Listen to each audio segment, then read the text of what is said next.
Good morning. অনেক অনেক দিন পর আজকে বের হলাম। কেন যেন ইচ্ছে হচ্ছিল নান রুটি দিয়ে চা দিয়ে খাবো। তো জাহির বাবাকে বলছিলাম, বাচ্চাদেরকে স্কুলে দিয়ে ও চলে এসেছে। তো স্কুল খোলা থাকলে আর ঘুম হয় না, সকাল 6:30টায় ওঠা লাগে, ওদের টিফিন রেডি করে ওদেরকে রেডি করে দিয়ে স্কুলে পাঠিয়ে দিই। যদিও আমি এখন একটু ছুটিতে আছি, আগে স্কুলে আনা নেওয়ার দায়িত্ব আমার ছিল, এখন জাহির বাবাই করে। প্রায় সময় ও যখন ফ্রি থাকে ওই নিয়ে যায়, আমি একটু আরাম করে ঘুমাই। তো আজকে বললাম চলো নান রুটি দিয়ে আজকে চা খেতে মন চাচ্ছে। তো আমাদের সব সময়ের পছন্দ রান্নাঘর একটা রেস্টুরেন্ট আছে, ওখানে চলে গেলাম। যেতে যেতে আকাশটা দেখছিলাম, আজকের আকাশটা এত সুন্দর, অনেক দিন পর খুব সুন্দর রোদ উঠেছে, খুব ভালো লাগছিল। তো বলতে বলতে চলেই এলাম রান্নাঘরের কাছাকাছি। এই পাশটাতে প্রায় সময় অনেক অনেক গাড়ি দেখি, তো জাহির বাবাকে জিজ্ঞেস করতেছিলাম এখানে কি গাড়িগুলো এখানে ওরা রাখে কি না, এত রাশ থাকে কেন, মানে এত সকালে তো আসলে এত রাশ থাকার কথা না।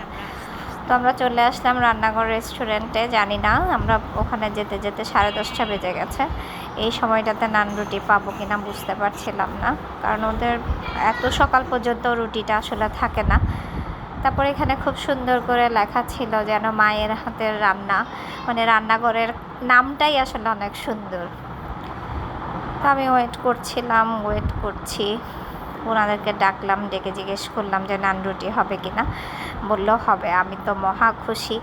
তো বললাম একটু পোড়া পোড়া করে ভেজে দিতে। তারপর 3টা নান রুটি আর মুগ ডাল আর একটু সালাদ দিল। আমি আর বেশি কিছু খেতে চাচ্ছিলাম না, ইচ্ছে হচ্ছিল না, সকালবেলা খুব বেশি খেতে পারি না। গরম গরম নান রুটি নিয়ে আসার পর মুগ ডাল দিয়ে টেস্ট করছিলাম। মুগ ডালটা দেখতেই অনেক বেশি ফ্রেশ মনে হচ্ছিল।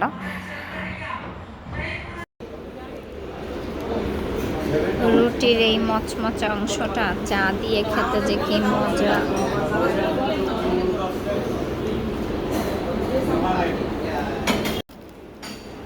ডালটা মজা হয়েছে অনেক।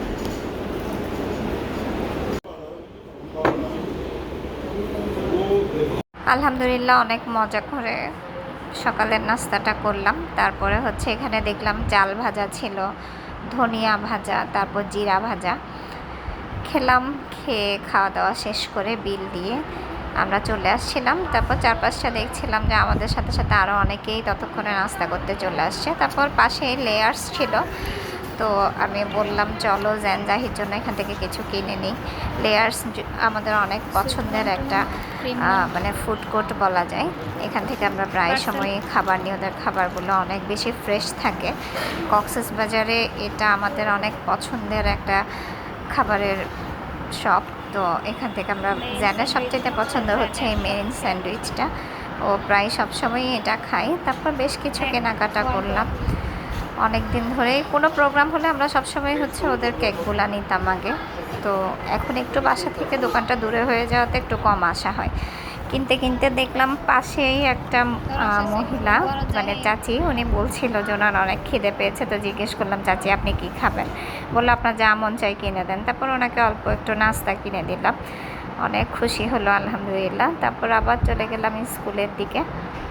জানার জাহির যেহেতু ছুটি হওয়ার সময় হয়ে গেছে, স্কুল গেটে ঢুকতেই দেখলাম জ্যান অনেক আগে থেকেই অপেক্ষা করছিল আমাদের জন্য। তারপর জাহিকে নিয়ে বাসায় চলে আসলাম। কি করে জ্যান? কি করে এত ময়লা? ওর মন খারাপ কেন? তোমরা কি চালাচ্ছ চুদা ময়লা বলে বলে? না, এটা ঘাসে একটু গেলে এরকম ময়লা হয়, তাই না বাবা? ও প্যান্টেও ঘাস লাগছে, ওয়াও! হ্যাঁ। কয়জনকে দিছো চকলেট? বলো, একজনকে সব দিয়ে দিছো? আমি অনেকগুলো দিছিলাম। চশমার উপর দিয়ে রাখতে